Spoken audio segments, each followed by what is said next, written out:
What's up, guys? I'm coming at you today from a little bit of a different place in my house.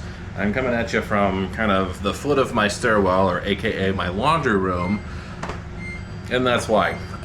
You can hear my washer beeping behind you. It's been an issue for a couple of weeks now, and I have had parts ordered, and they've been here for probably about a month, and I've just been putting it together. But I've also been putting off my laundry for about 2 weeks too, and I'm out of underwear. So my only choice now is to tear into this washer so that I don't have to go commando the rest of the week. Okay, so that's what this video is going to be about. Stay tuned if you're interested. If you're not, I know this isn't my regular content, but hey, it could be entertaining at the very least. Last time I took apart an appliance, I ended up having to buy my wife a new one.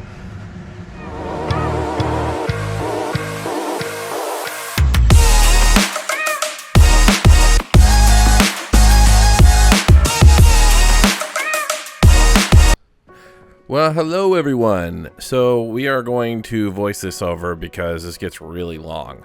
The reason that I'm voicing this over is my basement has a lot of just ambient sound. I have a dehumidifier that runs all the time. My furnace kicks up. I have Discord messages that pop in during this. So yeah, basically what you're seeing right now is I'm unloading all of my soaking wet laundry from the washer because the washer has a balance problem. And we're trying to fix this. So I'm trying to turn off the water supply, just unplugged it, and then we're going to see if we can pull it out from the wall here. You'll forgive some of the camera angles in this as well, because I tried my best, but when you're actively working on something like this, it doesn't always work out to the, it doesn't always work out the best. I even have a little action camera that I'm filming this with. It's not a GoPro, but it's a Insta360, and they stick pretty much anywhere, but there really wasn't a good spot for this to keep you guys in frame at all times, so I'm trying. At this point, what I'm looking for, Best Buy has over tightened the water supply line, so I am searching for a pair of pliers to undo those safely. When I say over tightened, I mean they probably tightened it the right amount, but it feels super tight. Like you can't get it undone with your hands. Even if I got big chunky hands, but they tend to grip pretty well, but it just didn't work. So I'm showing you there, those green things that are sitting up on the shelf up there, those are actually the new suspension rods for the washer, and that's what we're going to be replacing in this video. The balance issues are caused by worn out suspension rods, and the new ones are a lot more stiff. So we start by taking two big Phillips screws out of the front of the washer. Those are actually going to live under a couple of rubber covers, and I have to go grab my LTT screwdriver because that screw right there was rusted and it didn't really want to actually pull out of the hole. But it takes me about 5 seconds to go get that, bring it back. I fast forwarded a lot of this too so that we can get through it in an efficient time instead of the 30 minutes that it actually took me to get this done. So this is time lapsed a little bit, and I fiddle with the camera from time to time too, like you're about to see here. And so all those things put together make it take a little longer. So first there's two screws that face straight down right there on either side.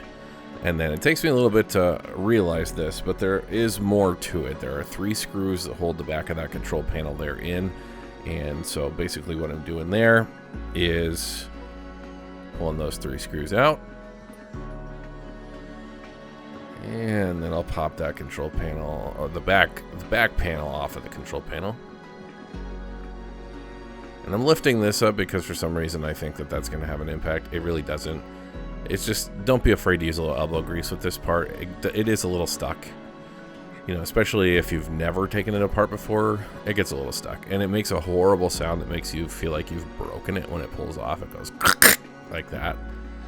There is a little wire that runs there, but it's not plugged in anything but a chunk of plastic on the back, so just be careful with it. What I'm doing right now is looking at the 2 big screws that go straight down. They hold the whole top onto the washer. And so I'm trying to basically get the whole top of the washer so that it rotates. And then after pulling these 2 screws, there are 3 more screws for ground wires that go along the back side here. There's a ground wire on the left and 2 on the right hand side. Always make sure you're keeping good track of your screws too. You don't want to mix any of them up. You want to make sure that the screws you're putting back in are the screws that you took out, because you don't want to gouge out one of the holes or anything like that. You want it to actually be, you know, functional again, so, and operate the way it's supposed to.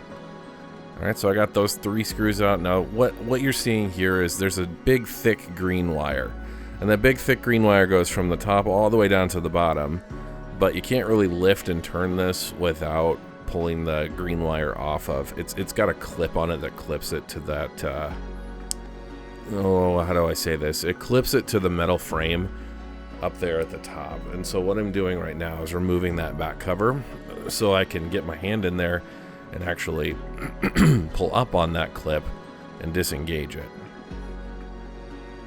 That way that wire can kind of swing freely, and we can turn that control panel a little more easily. But there's also a nub that pops through on the back side, and a screw that also holds that cable in place so that it's not flopping around next to the drum in there. So we pull that, and then we can lift up. You saw that lift up there, and it just releases and drops down. So at this point, what I do is, I'll probably fiddle with the camera to try and give you guys a better angle, but I end up popping the top off of this and turning it to the side, just enough so that I can work on getting those suspension rods replaced.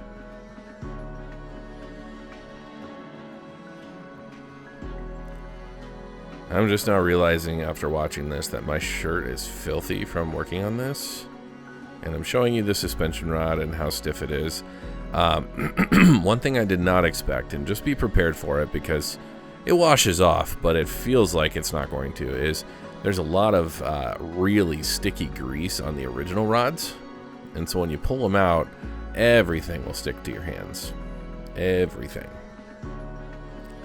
I got all kinds of dog hair and hair that was living inside the washer stuck to me, and that's why I'm holding my hands like that. I think I'm probably about to show you. No, I'm just showing you the rod there, the suspension rod in the front left, since I just replaced the front right one. I'm trying to give you guys a good vantage point on one of the replacements at the very least, but it's really tough because you have to have 2 hands to actually get the replacement done. And if I put 2 hands in there, then it gets in the way. So what you're doing is that rod pulls out of the groove there, and then essentially it pulls out of the same kind of groove that's on the drum. Yeah, there's the sticky grease. And so then you just take the new rod and you shove it in the groove on the bottom first, and then you pull up, and that pulls the drum back into place. Easy peasy. It really is quite simple. It's just a matter of the tear down of the actual control panel that leaves a lot of people kind of freaked out, and I don't blame you. Like, it's not necessarily a non-nerve-wracking thing to take apart your washer. I reference it once or twice in here, but I actually tried to take apart the stove at one point when we first moved in, but it was a Whirlpool, and I'd never seen that model before. And oh yeah, so here I'm gonna just explain this, and then I'll get back to my stove Whirlpool story. What I'm doing here is I'm actually gonna lift up on the drum, and that's what's nice about the back ones is you can lift up on the drum and then pull the rod through right there, and then just pop it out again.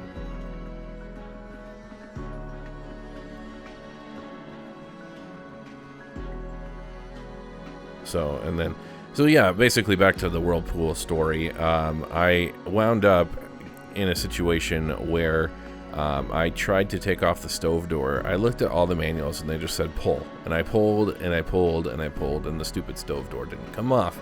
So I was like, you know what, I'm gonna disassemble it. Now the whole reason I needed to pull the stove door off was because we got a new refrigerator, and the refrigerator wouldn't fit through the gap because the stove knobs, or the stove door, was in the way, or the oven door was in the way. And so rather than unhook it like my wife said, I was like, no, I'll just take the door off, it's easier. And then I wound up breaking the thing.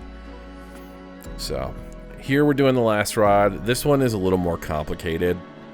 Essentially what's going to happen here is I'm going to try and shift things back into position, and then after things are shifted back into position, the last rod has a tube that wraps around it, and then it also has the that big green wire that you saw earlier attached to it as well. And so there's a plastic clip that holds that in position, and this part is not on fast forward, and the reason that it's not on fast forward is because I actually wanted you guys to see it. I didn't realize the drain line was going to be in the way, so I'm sorry about that, but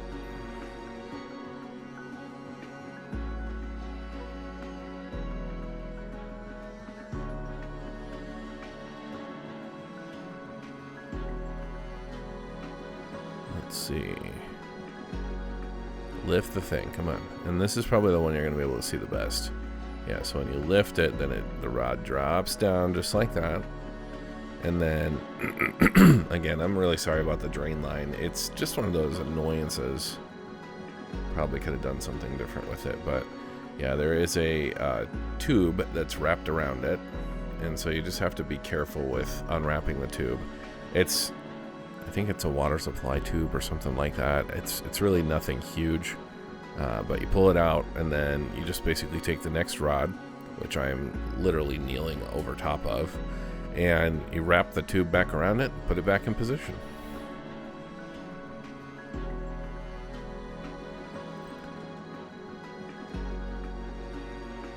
Yeah, I'm not intentionally trying to go slow, but at this particular point, I was trying to be extra careful because this is probably the most delicate part of the whole operation right here. Because you never wanna not put something back the way it was. So rewrapping that around the suspension rod was a bit of a challenge. You take that, you're gonna tuck it back up in there. And so basically, as long as it's tucked into the drum there and the line's wrapped around it, I should be able to pull the drum right back up and put that suspension rod back on to the frame like so. And then from this point, it's reattaching the clip for the big green wire and then reassembling the rest of the machine. So I think things are going to start to go again here and fast forward. And you should see that here soon.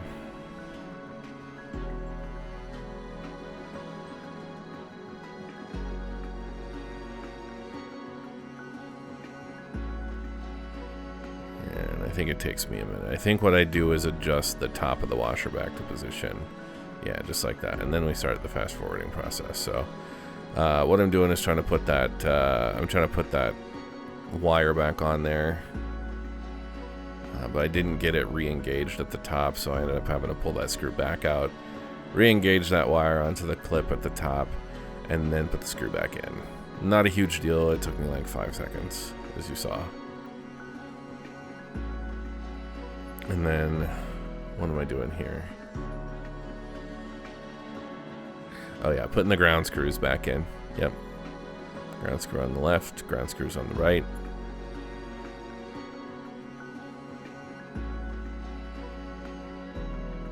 And then we're gonna take that.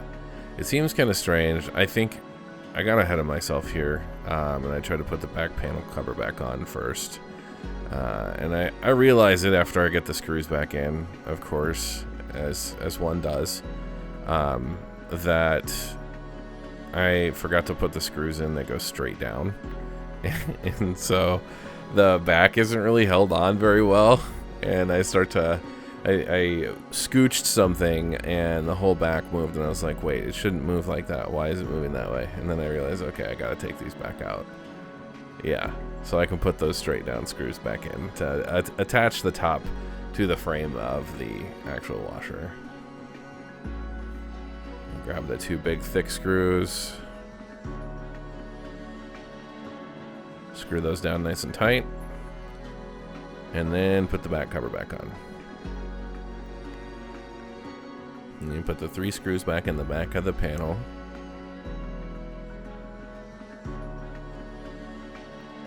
And then there's the 2 that kind of hold those clips on the left and right hand side. And for some reason I decided to face the camera up more, even though it does literally nothing for you guys, so I'm sorry about that. It's really hard to tell. So this camera that I use has a little mini screen on it, but the little mini screen decides to turn off while you're recording, and it does nobody any favors. So because it turns off while it's recording, what happens is I can never really tell what you guys can see and what you can't. So it winds up being a situation where I have to tap the camera in order to see it.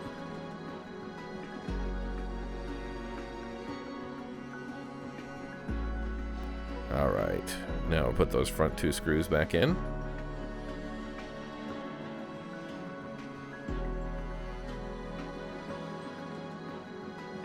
And start scooching the washer back into place. The first thing I reattach here is the drain line, just because the drain line is the part that came out last, or actually it was the first thing that came out, but either way. Then I'll rehook the supply lines, and then I grab my pliers to tighten those up.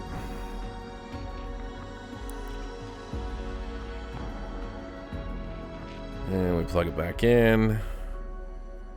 We're getting really close to the part of the video where I'm going to let the sound of the original video take over again.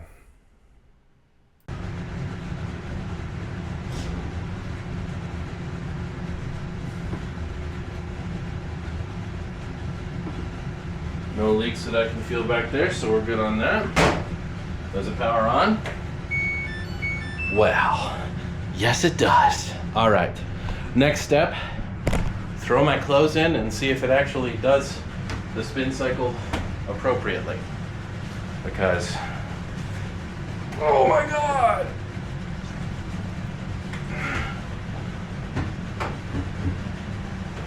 There's underwear needed. At least one pair to get me through tomorrow so I can do the rest of my laundry. Okay, it's all in there, guys. I'm gonna leave it here. We're gonna time lapse this. I'm gonna put it on spin only, and we're gonna start it. And we're gonna see what happens, okay? We are gonna see what happens.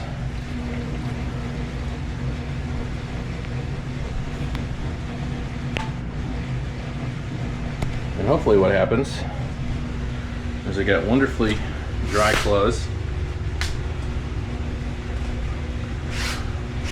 that I can use tomorrow.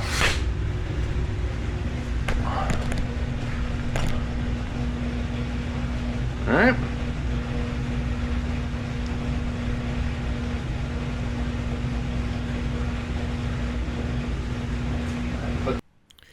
And here for this part, basically what we're just doing is watching that washer count down a little bit. It doesn't necessarily go the way I think it's going to, though, unfortunately.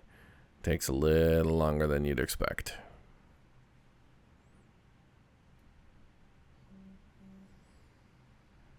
You can see it's off balance there.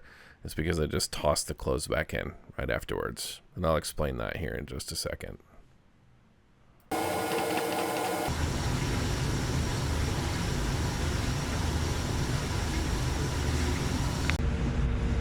Okay guys, so initially I didn't do what I was supposed to. I was actually supposed to calibrate the washer right after replacing the rods, but I didn't do that. Turns out this washer is tolerant of my BS because all it did was fill with water, drain the water, and then it decided that it was going to start spinning without freaking out on me the first time. This is without calibration. So after this is done, what I'm going to do is recalibrate the washer, so there's absolutely no chance that this will happen, like that the load not being balanced will happen again. And I'll touch on that. This still has 8 minutes left, but this is the closest to done that I've gotten in weeks with laundry. All right guys, here we go. 1 minute left. Well, it says 1 minute, but it's not really 1 minute. Gonna do a little spin down. Oh. There we go! There we go! I did it! Alright, so I'm gonna unload my clothes and then I'm gonna show you guys how to do the calibration, which is a pretty important step that I left out and forgot. But yeah, it's a wonderful song, but it does get really long. All right, everyone. So as I said and promised, this is how you do the calibration cycle, okay? So first you're gonna press the power button on your Samsung washer, and then what you're gonna do is you're gonna hold delay end and temp at the same time, and you're gonna see CB pop up. That stands for calibration. Then what you're gonna do, press start. And then you're gonna basically have a game of Snake where it chases itself around for 2 minutes. But essentially we're just calibrating this washer. So it is going to go for about 2 minutes. You'll see it spin up really high and do all kinds of crazy stuff just to get its bearings. But that is how you calibrate your washer. This is the step I should have done before I just dumped my clothes back in the washer. But you know me, I got really excited to get my clothes done, which, you know, I'm gonna have boxers tomorrow, so that's a win. Anyway, babe, if you are watching this, I successfully replaced parts in an appliance without destroying it. This is not the stove all over again. The washer works again. So you'll actually be happy with my repair this time, okay?